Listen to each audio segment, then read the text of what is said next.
नमस्कार दोस्तों, मैं विकास सिंह आपका रेडिक्स वेब एजुकेशन पे हार्दिक स्वागत करता हूं। आज हम लोग डिस्कस करने वाले हैं ज्योमेट्री यानी कि ज्यामिति। और ज्यामिति में जो हमारा टॉपिक है वो है क्वाड्रिलेटरल। आप देखोगे कि बहुत शानदार तरीके से सारे के सारे क्वाड्रिलेटरल्स को हम लोग समझ लेंगे। करीब 6 प्रकार के क्वाड्रिलेटरल्स हैं, चतुर्भुज हैं। इनको हम समझेंगे, इनके फैक्ट्स को नोट करेंगे, क्योंकि क्वेश्चंस में क्वाड्रिलेटरल से फैक्चुअल क्वेश्चंस बनने की, कंसेप्चुअल क्वेश्चंस बनने की उम्मीद ज्यादा होती है। तो चलिए एक एक करके बारीकियों से जरा समझते हैं कि क्वाड्रिलेटरल क्या होता है और इसके जो टाइप्स हैं, इसके जो पार्ट्स हैं, इसके जो प्रकार हैं, इनको भी बहुत आराम से समझेंगे, क्योंकि आज की क्लास में कंसेप्चुअल क्लास बहुत ज्यादा होने वाली है। हम लोग समझने वाले हैं फैक्ट, चीजों को याद कैसे रखना है, इन सारी बातों पे भी आज चर्चा करेंगे। तो काफी महत्वपूर्ण क्लास है, कंप्लीट क्वाड्रिलेटरल की आज क्लास को देखने वाले हैं। तो चलिए शुरुआत करते हैं। सबसे पहले अगर मैं इंट्रोडक्शन की बात करूं कि चतुर्भुज क्या होता है, तो 4 भुजाओं से जो आकृति घिरी होती है उसे क्या बोल देते हैं? चतुर्भुज। 4 भुजाओं से घिरी आकृति को चतुर्भुज कहते हैं, है ना। अब यहां पर अगर देखिए तो मैं आपको बोल सकता हूं कि हमारे पास अगर ये एक चतुर्भुज है तो कितनी भुजाएं हैं? एक भुजा ये, दूसरी भुजा ये हो गई, तीसरी भुजा ये हो जाएगी और चौथी भुजा ये हो जाएगी। ठीक है, तो ये 4 भुजाएं हो गई। इनको मैं नाम दे देता हूं जरा। तो ये ए, ये बी, ये हो गया सी और ये हो जाएगा डी। अगर मैं भुजाओं का नामकरण कर दूं तो देखो, ये ए भुजा, ये भुजा बी, ये है सी भुजा और ये है डी भुजा। ठीक है, तो ये 4 भुजाएं हमारे पास हो गई। बातें क्लियर हो रही यहां तक? अब अगर भुजाओं की बात करें तो कितनी भुजाएं हो गई? 4। कौन कौन सी हैं? ए है, बी है, सी है और डी है। एंगल्स, अगर कोणों की बात करें यहां पे तो कोण कितने होते हैं? तो देखो बेसिकली अगर हम बात करें तो 4 प्रकार के कोण यहां पे देखने वाले हैं। कौन कौन से? तो एक तो हमारा कोण ए हो गया, ये हो गया कोण बी, ये हो गया कोण सी और ये हो गया कोण डी। तो ये 4 कोण हो गए। तो एंगल्स 4, लेकिन ध्यान रखो 4 एंगल्स, ये क्या है? अंदर के कोण है ना, तो ये आंतरिक कोण हो गए। कैसे हो गए? आंतरिक, इंटरनल एंगल्स। तो इंटरनल एंगल्स कितने होते हैं? 4। तो ऐसे ही 4 एक्सटर्नल एंगल्स हो गए, यानी बाह्य कोण। 4 एक्सटर्नल एंगल्स हो गए। जैसे त्रिभुज में 3 आंतरिक कोण तो 3 बाह्य कोण, ऐसे यहां पे 4 आंतरिक कोण तो 4 बाह्य कोण। अब समझेंगे कैसे? इसका मतलब टोटल अगर कोणों की बात करें तो कितने हो गए? 8। 4 आंतरिक और 4 बाह्य कोण। देखो ये ए आंतरिक कोण है, इसका बाह्य कोण कितना होगा? तो ये एडी रेखा को आगे बढ़ा दो या ए बी रेखा को ऊपर की तरफ बढ़ा दो। तो मैं एडी को बढ़ाऊं अगर, तो देखो ये एडी को मैंने आगे बढ़ा दिया, तो ये वाला जो कोण है ये कोण ए का बाह्य कोण है। ऐसे अब मैं अगर ए बी को इधर बढ़ा दूं नीचे की तरफ, तो देखो ये ना, तो ये हो गया बी का बाह्य कोण, ये बी का आंतरिक कोण और ये बी का बाह्य कोण। ऐसे अगर मैं बीसी को अब ऐसे बढ़ा दूं तो देखो ये वाला जो कोण है ये क्या है? ये कोण सी का बाह्य कोण हो गया। ऐसे अगर मैं सीडी को ऊपर की तरफ बढ़ा दूं तो ये वाला कोण डी का बाह्य कोण हो जाएगा। बात समझ में आ रही है? तो चारों आंतरिक कोणों का योगफल और चारों बाह्य कोणों का योगफल कितना होगा, इस बारे में जरा चर्चा कर लेते हैं। तो आंतरिक कोणों का त्रिभुज में योगफल 180 डिग्री होता था, चतुर्भुज में योगफल कितना है? 360 डिग्री। सभी आंतरिक कोणों का योगफल कितना? 360 डिग्री। और कोई भी भुज हो, त्रिभुज, चतुर्भुज, पंचभुज, षष्ठभुज, सप्तभुज, अष्टभुज, कोई भी भुज हो, उसमें बाह्य कोण का योगफल हमेशा कितना होता है? 360 डिग्री।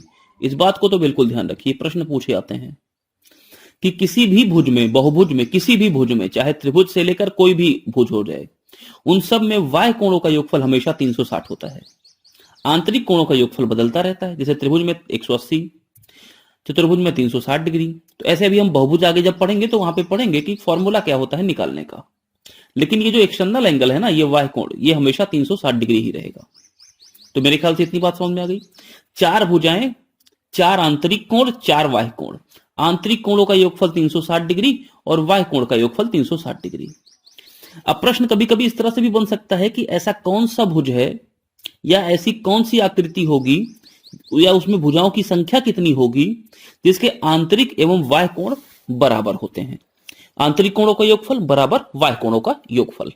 ठीक है, आगे जरा चर्चा करते हैं डायगोनल्स पे। डायगोनल्स को कहा जाता है यहां पे विकर्ण। क्या कहा जाता है भाई? विकर्ण।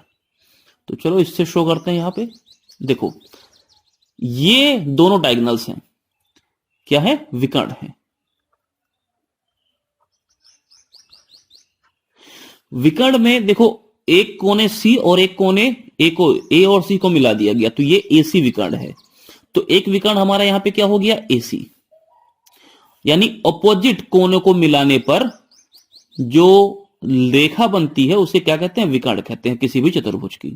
त्रिभुज में विकर्ण होता नहीं है, विकर्ण चतुर्भुज से शुरू होता है।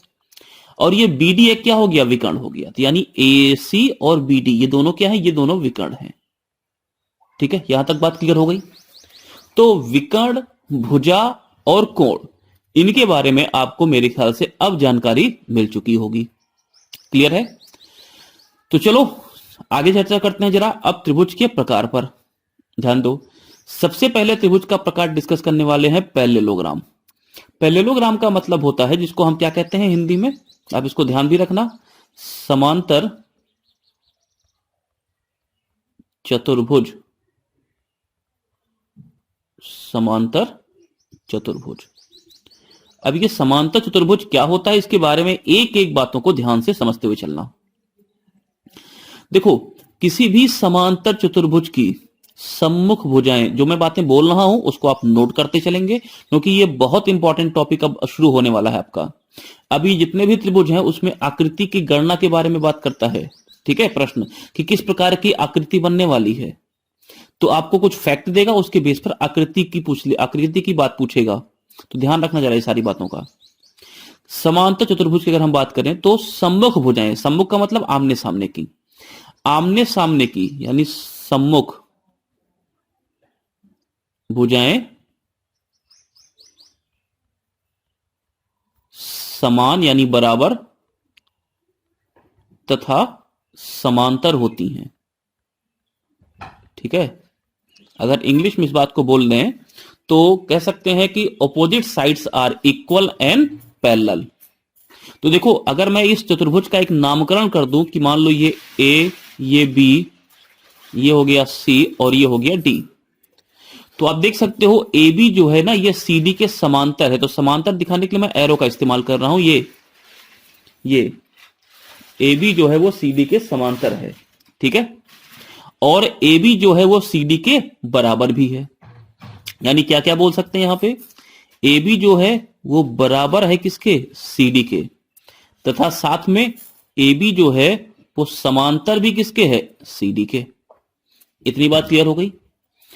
दूसरी जरा बात समझना, यहां पे सम्मुख भुजा भी एक और है। यहां पे बीसी और एडी ये भी आपस में कैसी है? समांतर। तो मैं इसको दो एरो से दिखा रहा हूं, ये दोनों भी आपस में कैसी है? समांतर है। तो यहां पर ये पहली भुजा हमारी और ये दूसरी भुजा कौन सी? पीसी बराबर है एडी के, और साथ में ये बीसी जो है वो समांतर भी है एडी के। तो आप देख सकते हो सम्मुख भुजाएं समांतर और बराबर भी हैं। ठीक है, अब सम्मुख कोण जो होते हैं ना वो समान होते हैं। दूसरा पॉइंट नोट करो यहां पे इंपॉर्टेंट, कि जो सम्मुख कोण हैं वह समान होते हैं। सम्मुख यानी कि सामने के, सम्मुख कोण समान होते हैं। यानी ऑपोजिट एंगल्स आर इक्वल। अब ऑपोजिट एंगल्स की बात अगर करें तो देखो, कोण ए के सामने का कोण कौन सा दिख रहा है यहां पे? सी। तो ये कोण ए और ये कोण सी, तो ये कोण और ये कोण आपस में कैसे हैं? बराबर हैं। ठीक है, ऐसे ही कोण बी के सामने का कोण डी, तो ये कोण बी और ये कोण डी भी आपस में कैसे हैं? बराबर हैं। यानी मैं यहां पे क्या क्या बोल सकता हूं, जरा इस बात को ध्यान में रखो।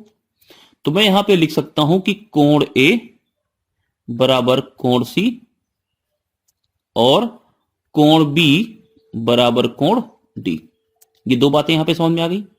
भुजा के बारे में बात की, कोणों के बारे में बात की।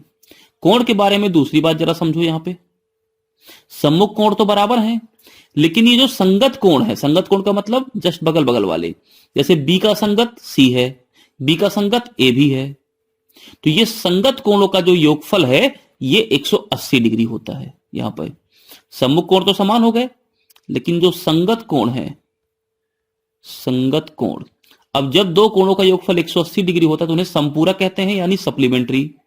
तो adjacent sides, adjacent angles are supplementary. संगत कोण संपूरक होते हैं, ठीक है।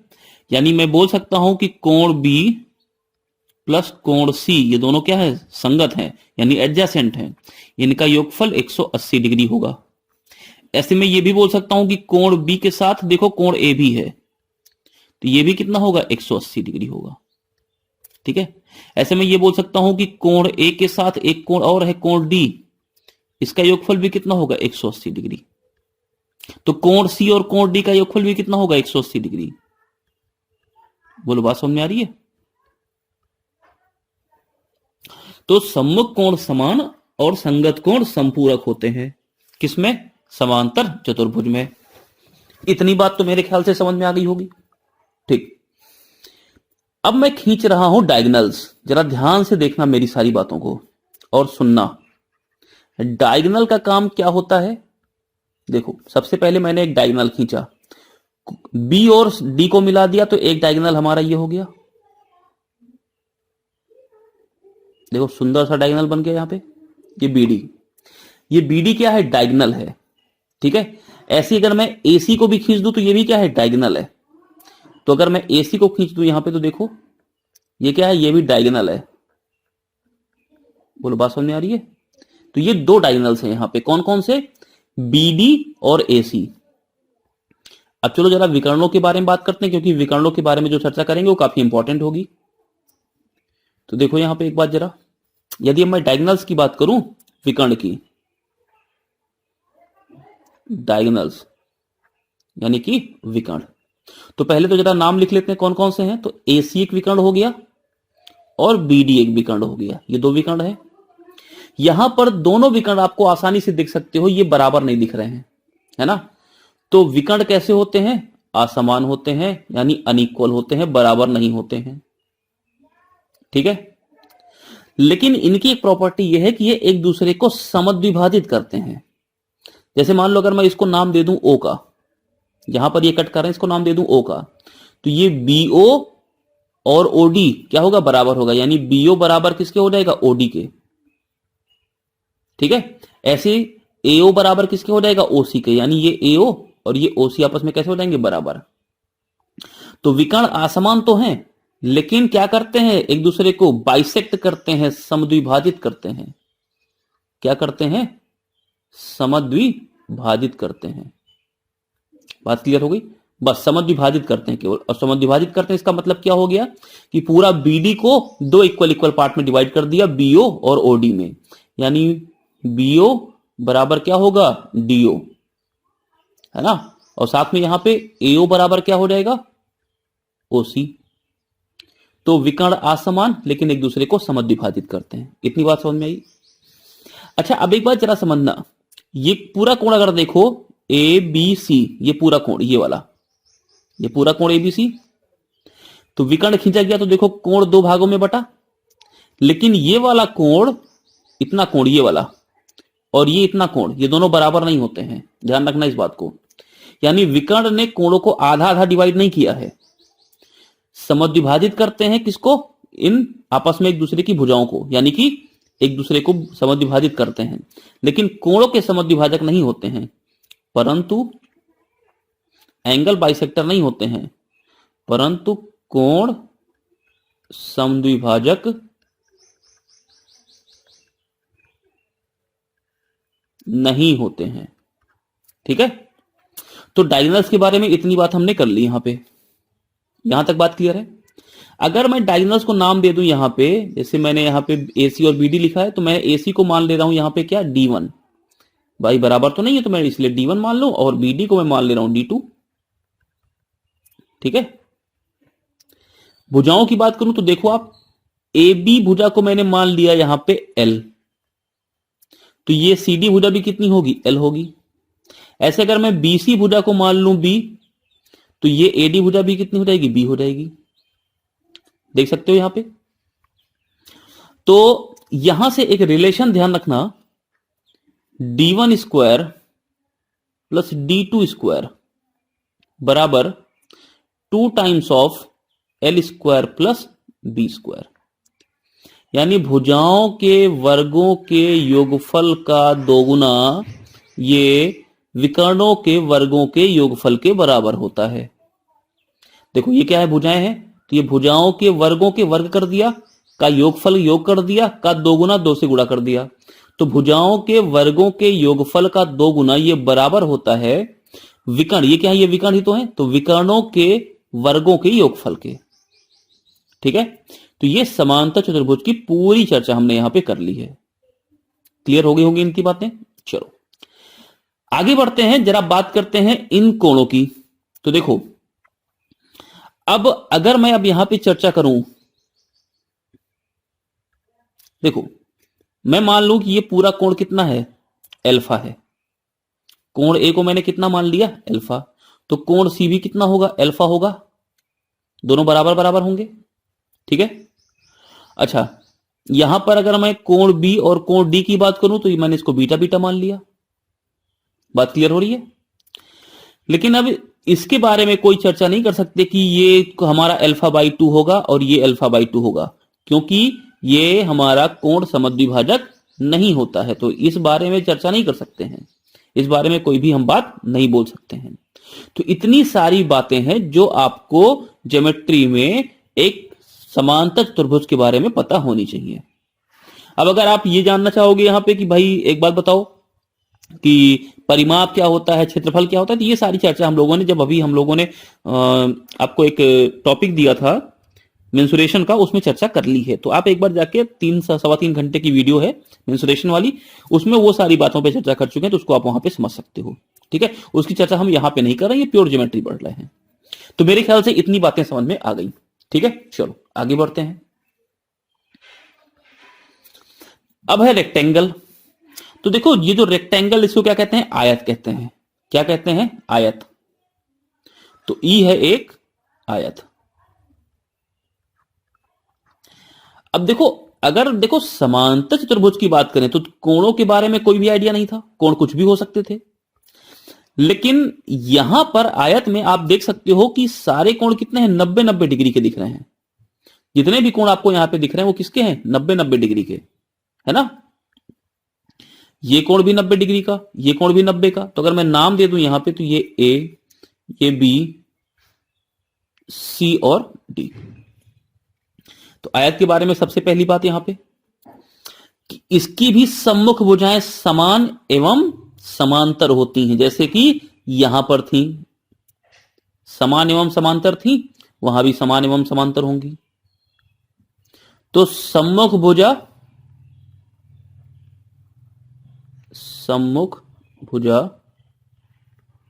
समान तथा समांतर होती हैं। अरे बोलो, समझ में आ गई बात। यानी ए बी जो भुजा होगी, ये भुजा ये बराबर होगी सीधी भुजा के, और इसके समांतर भी होगी। तो मैंने एरो दिखा दिया, दोनों समांतर भी हो गई। ऐसी बीसी भुजा ये समांतर होगी एडी के और बराबर भी होंगी। तो ये देखो बीसी बराबर एडी के, और साथ में मैंने 2 एरो दिखा दिया और ये समांतर भी हो गई। तो क्या बोल सकते हैं यहां पे, वही बातें कि एडी समांतर है बीसी के, साथ के साथ एडी बराबर भी होगी बीसी के। दूसरी बात, यहां पे अगर मैं एबी की बात करूं तो एबी समांतर होगी सीडी के, और साथ के साथ एबी जो है वो बराबर भी होगी सीडी के। तो ये भुजाओं के बारे में। इसके जो कोणों के बारे में अगर चर्चा कर लें, तो जितने भी कोण होते हैं ना, वो टोटल 90 डिग्री होते हैं। सभी कोण कैसे होते हैं, 90 डिग्री के। क्लियर हो गई। अब विकर्णों के बारे में चर्चा कर लेते हैं। तो देखो सीधी सी बात है, एक विकर्ण हमारा बीडी होगा और एक विकर्ण एसी होगा। तो एक विकर्ण मैंने यहां पे बीडी खींच दिया, और एक विकर्ण मैंने यहां पे AC खींच दिया, ठीक है, ये समझ लो ये विकर्ण। तो अगर हम विकर्णों की बात करें डायगोनल्स की, तो डायरेक्टली यहां पे क्या बोल सकते हैं, वहां पर देखो विकर्ण कैसे थे भाई, असमान थे, लेकिन यहां पर विकर्ण कैसे हैं, समान हैं। तो विकर्ण कैसे हैं, समान। अब इसको याद कैसे रखोगे, कहां समान कहां असमान, क्योंकि अभी तो और फिगर आने वाले हैं। तो विकर्णों के समान होने और असमान होने पे केवल एक बात का ध्यान रखना, अगर ये सभी कोण 90 डिग्री के बन रहे हैं, है ना, ये सभी कोण कैसे बन रहे हैं, 90 डिग्री के, तो विकर्ण समान होंगे। और अगर कोण 90 डिग्री के अलावा कुछ भी है ऐसे टेढ़े मेढ़े, तो विकर्ण असमान होंगे। बस छोटी सी बात है, अगर सभी कोण 90 डिग्री के तो विकर्ण समान, और अगर सभी कोण 90 के नहीं हुए तो विकर्ण असमान। तो आप अभी से बोल सकते हो, जैसे यहां पे देखो ये आयत है, तो आयत में सभी कोण 90 डिग्री के हैं। ऐसे जब आगे वर्ग पढ़ेंगे स्क्वायर, तो वहां भी सभी कोण कितने होंगे, 90 डिग्री के होंगे, तो वहां भी विकर्ण समान होंगे। बातें क्लियर है। तो विकर्ण समान। दूसरी बात देखो, यहां पे पढ़े थे विकर्ण क्या होते हैं, समद्विभाजित करते हैं। यहां भी विकर्ण क्या करेंगे, एक दूसरे को समद्विभाजित करेंगे। विकर्ण क्या करेंगे, समद्विभाजित करेंगे, ठीक है। इसका मतलब अगर इसको यहां पे नाम दे दें ओ का, तो ये BO बराबर OD जैसे पीछे पढ़े थे, और AO बराबर OC हो जाएगा, ठीक है। दूसरी बात, अब इस बारे में बिल्कुल ध्यान रखना कि अगर ये कोण पूरा 90 डिग्री है, तो ये BO या BD जो है, ये विकर्ण, ये इस कोण को और इस कोण को बराबर बराबर डिवाइड नहीं करेगा, यानी ये भी कोण समद्विभाजक नहीं होंगे। क्लियर रखना इस बात को, यानी कोण समद्विभाजक यहां पर भी नहीं होंगे, ठीक है। तो ये कुछ और नहीं है, ये समांतर चतुर्भुज ही है, लेकिन समांतर चतुर्भुज का एक स्पेशल केस है जिसमें हम ये बोल सकते हैं कि सभी कोण 90 डिग्री के हो जाते हैं। बस भाई, समांतर चतुर्भुज में आमने सामने के कोण बराबर होते हैं, तो बताओ यहां भी ये B और D बराबर ही तो है 90-90, A और C बराबर ही तो है 90-90। संगत कोणों का योगफल 180, तो 90 + 90 B और C का योगफल 180 हो तो रहा है। तो बस चर्चा यही है इस पे कि ये जो स्पेशल केस है किसका, हमारे समांतर चतुर्भुज का, यानी आयत समांतर चतुर्भुज ही होता है, बस उसके सभी कोण 90 डिग्री होते हैं और विकर्ण समान होते हैं। बस ये दो बातों का फर्क है केवल यहां पे, विकर्ण समान है आयत में, और जो प्रत्येक कोण है वो 90 डिग्री का है, जबकि समांतर चतुर्भुज में विकर्ण असमान थे और प्रत्येक कोण हमारा कुछ भी हो सकता था। वहां पे भी विकर्ण समद्विभाजित करते थे एक दूसरे को, यहां भी समद्विभाजित करते हैं। बात क्लियर है। वहां पे जो विकर्ण है वो कोण अर्धक नहीं थे, यहां पे भी विकर्ण कोण अर्धक नहीं है, कोण अर्धक नहीं है। तो मेरे ख्याल से इतनी बात क्लियर। अब रही रिलेशन की बात, कि जो रिलेशन वहां पे निकाला था यहां पे कैसे बनेगा। तो देखो ये d1 square plus d2 square बराबर 2 times of l square plus b square था। तो यहां पे भी अगर मैं लिख दूं तो d1 और d2 तो बराबर है, तो मैं उसको d मान लेता हूं। तो मैं अगर बोल दूं कि d1 और d2 भाई दोनों विकर्ण बराबर हैं, तो इसको d बोल देते हैं। और अगर मैंने नाम दे दिया इसको l का और इसको b का, तो ये l है तो ये भी l होगा, और ये b है तो ये भी b होगा। तो लिख लो। तो देखो d square d1 square plus d2 square, यानी कि d square plus d square बराबर 2 times of l square plus b square. क्यों भाई, ये हो गया 2d स्क्वायर बराबर 2 times of l square plus b square. ये 2 से 2 कट गया, क्या गया, d स्क्वायर बराबर l square plus b square. और ये पाइथागोरस से भी निकाल सकते हो। देखो कैसे, अगर मैं इसको ऐसे मिला दूं तो ये एक समकोण, कहां चला गया, रुको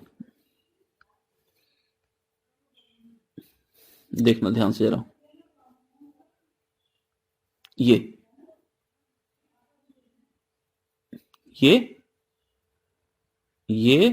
और ये समकोण बन रहा है त्रिभुज की नहीं बन रहा है। और समकोण त्रिभुज में 90 के सामने वाली भुजा ये PD क्या हो जाएगी, कर्ण हो जाएगी, और ये दोनों आधार और ऊंचाइयां हो जाएंगी।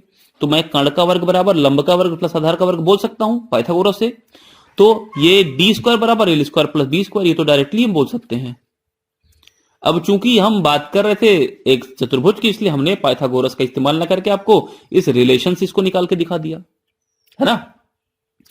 तो मेरे ख्याल से इतनी बात क्लियर। चलिए आगे बढ़ते हैं। अब यह रोम्बस क्या है? रोम्बस, इसको बोलते हैं सम चतुर्भुज। अब कंफ्यूज मत होना, समांतर अलग है, यह सम चतुर्भुज है, सम चतुर्भुज। सम चतुर्भुज क्या होता है? तो देखो, इस समांतर में क्या था? आमने सामने की भुजाएं बराबर और समांतर होती हैं। इसकी सभी भुजाएं बराबर होती हैं और आमने सामने की समांतर होती हैं। जैसे वहां पे एल बी था, यहां पे एल बी नहीं होगा, यहां पे सब ए हो जाएंगी। तो यहां पे सभी भुजाएं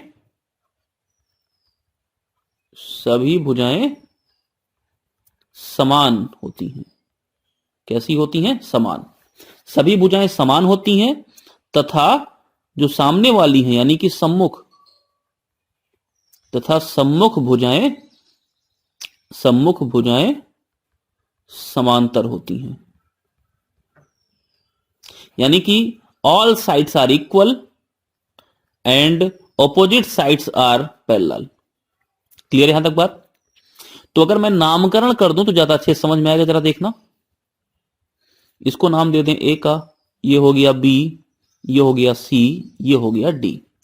तो ये हमारे चारों कोणे हो गए। तो सम्मुख भुजा यानी देखो, अगर ये भुजा ए है तो ये भी भुजा ए, ये भी भुजा ए और ये भी भुजा ए, सारी भुजाएं बराबर हैं। किसमें? सम चतुर्भुज में, रोम्बस में।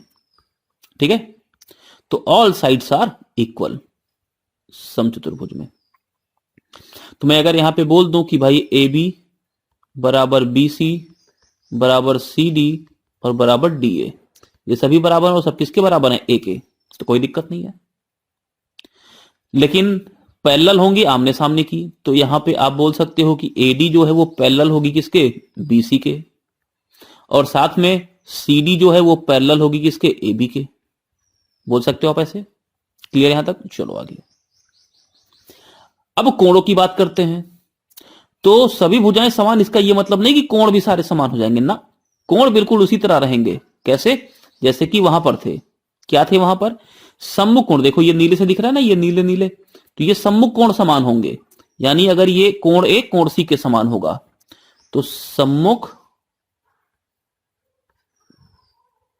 कोण समान, यानी ऑपोजिट साइड्स कैसी होंगे? ऑपोजिट एंगल्स कैसे होंगे? बराबर होंगे। तो अगर यहां पे बोलूं तो कोण ए बराबर होगा कोण सी के, और अगर बोल दूं कोण बी ये बराबर होगा कोण डी के। ठीक है, यहां तक तो बात समझ में आ गई। साथ में जो संगत कोण है उनका योगफल 180 डिग्री। संगत कोणों का योगफल 180 डिग्री। जैसे वहां पे था संगत कोण का योगफल अगर 180 है तो कैसे हो गए? समपूरक हो गए। ठीक है, चलो यहां तक क्लियर हो गई बात। तो भुजा के बारे में जानकारी ले ली, कोण के बारे में। अब जरा जानकारी लेते हैं किसके बारे में? विकर्ण के बारे में, यानी डायगोनल्स के बारे में। जरा ध्यान से देखना। अब अगर डायगोनल्स की बात करें तो पहले मैं डायगोनल बना देता हूं। जरा देखो, ये एसी एक डायगोनल हो गया और एक डायगोनल ये हमारा क्या हो गया? बीडी। ये दो डायगोनल्स हो गए। यहां पे साफ साफ दिख रहा है कि एसी की दूरी ज्यादा है और बीडी की दूरी कम है, तो सीधी सी बात है डायगोनल्स कैसे होंगे? असमान होंगे। आओ चर्चा करते हैं। विकर्ण कैसे? असमान। मैंने बताया था विकर्ण समान कब होंगे?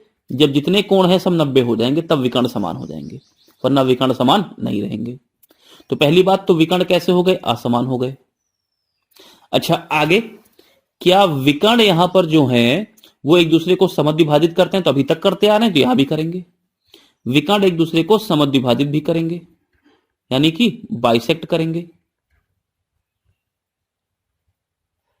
बात क्लियर? एक बात और ध्यान रखना विकर्णों के बारे में, यहां पे समद्विभाजित तो कर दिए, लेकिन एक दूसरे को समद्विभाजित कर रहे हैं किसी खास एंगल पर, किसी खास कोण पर। तो आप देख सकते हो ये कोण कितना दिख रहा है? 90 दिख रहा है। ये कोण कितना है? 90। ये 90, ये 90, यानी समद्विभाजित तो कर रहे हैं, परंतु कहां पर? समकोण पर। समद्विभाजित करते हैं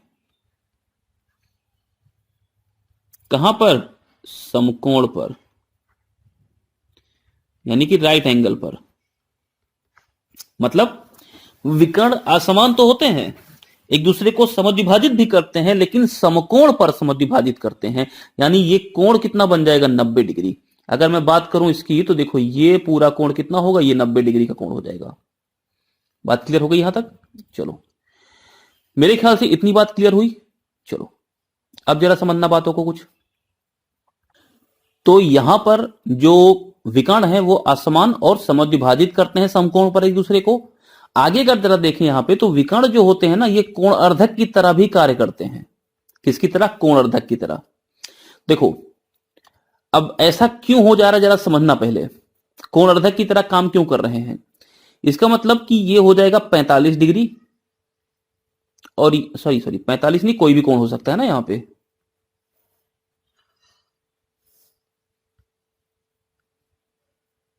देखो ये कोण है पूरा, कोण ए का ये आधा हो जाएगा, तो ये हो जाएगा कोण a/2, और ये भी ये वाला कितना हो जाएगा? कोण a/2। ठीक है, ऐसे ये वाला कितना हो जाएगा? ये वाला कोण, तो ये हो जाएगा b है तो b/2, और ये वाला भी b/2। ठीक है, ये देखो पूरा कोण c है, तो ये हो जाएगा कोण c/2, और ये हो जाएगा कोण c/2। ये कोण है d, तो ये हो जाएगा कोण d/2, और ये वाला भी कितना हो जाएगा? कोण d/2। बोलो बात समझ में आ रही है? अच्छा, अब एक बात जरा समझना ध्यान से, यहां पे ये कोणों की अर्धकें हो गई हैं। ठीक है, यानी कि कोणों को भी क्या कर रही हैं? आधा आधा कर रही हैं। तो कोण अर्धक होते हैं कौन? डायगोनल्स। तो डायगोनल्स असमान, समद्विभाजित करते हैं समकोण पर, और कोण अर्धक होते हैं। तो सबसे पहली बात तो ये डायगोनल्स समद्विभाजित तो हर जगह करते आ रहे हैं, लेकिन यहां समकोण पर कर रहे हैं। तो याद कैसे रखोगे? जब भुजाएं समान हो जाएंगी, ध्यान रखना, मैंने आपको दो बातें बताई, कंफ्यूज मत होना यहां पे कभी भी। देखो सबसे पहले मैंने बताया डायगोनल्स समान कब होते हैं, असमान कब होते हैं। तो समान असमान डायगोनल्स के बारे में मैंने ये बताया कि जब जितने भी कोण हैं सब 90 डिग्री बन जाएंगे तो डायगोनल्स समान हो जाएंगे। अगर सभी कोण 90 नहीं है तो डायगोनल्स असमान होंगे। यहां पे देखो सभी कोण कैसे हैं? 90 नहीं है, इसका मतलब डायगोनल्स असमान है। आगे देखो यहां पर भी सभी कोण देखो समान है, 90-90 है, तो डायगोनल्स भी कैसे हैं? 90 है, यानी समान है।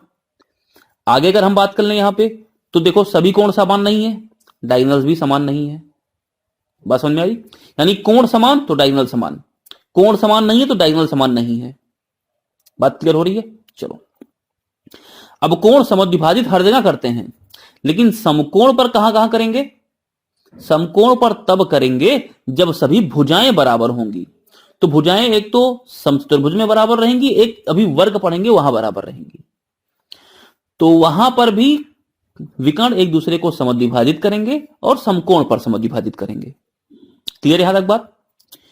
यहां पर कोण अर्धकें भी होती हैं, कौन सी? विकर्ण। यानी ये कोणों की आधे आधे भी कर देते हैं। यहां तक बात क्लियर हो गई? चलो अब देखो विकर्ण समान भी है, कोण अर्धक भी है, एक दूसरे को समद्विभाजित भी कर रहे हैं, समकोण पर कर रहे हैं। मैं अगर अब आपसे बोलूं कि विकर्ण को मैं मान लेता हूं यहां पे, भाई देखो दोनों विकर्ण समान तो है नहीं, तो मैं विकर्णों को मान लेता हूं d1 d2। तो d1 और d2 ये दोनों विकर्ण हो गए।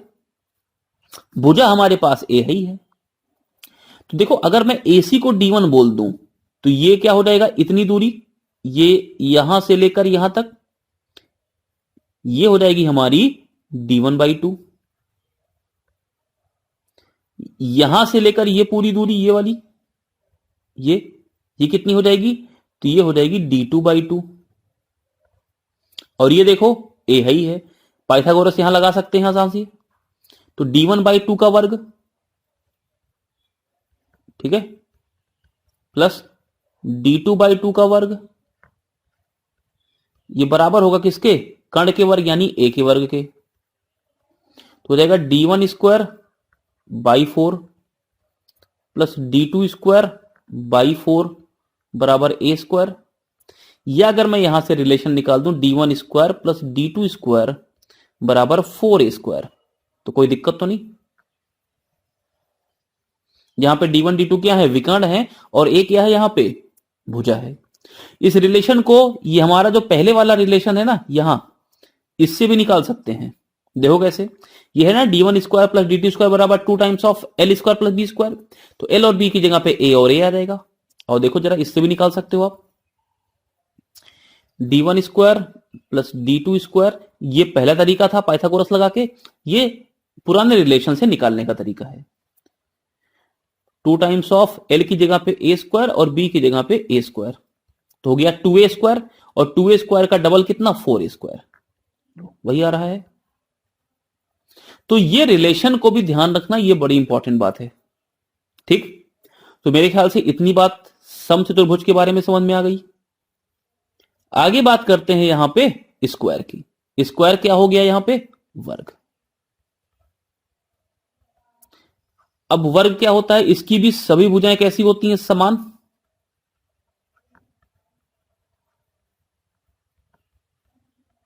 सभी भुजाएं समान, और आमने सामने की भुजाएं समांतर, यानी कि ये भुजा, ये भुजा, ये भुजा और ये भुजा सब बराबर। सबको अगर नाम दे दें तो ये ए, ये भी ए, ये वाली भी ए और ये वाली भी ए, लेकिन ये समांतर इसके, ये वाली समांतर इस वाली के, और सभी कोण 90 डिग्री। तो सम्मुख भुजाओं की अगर बात करें तो सम्मुख भुजाएं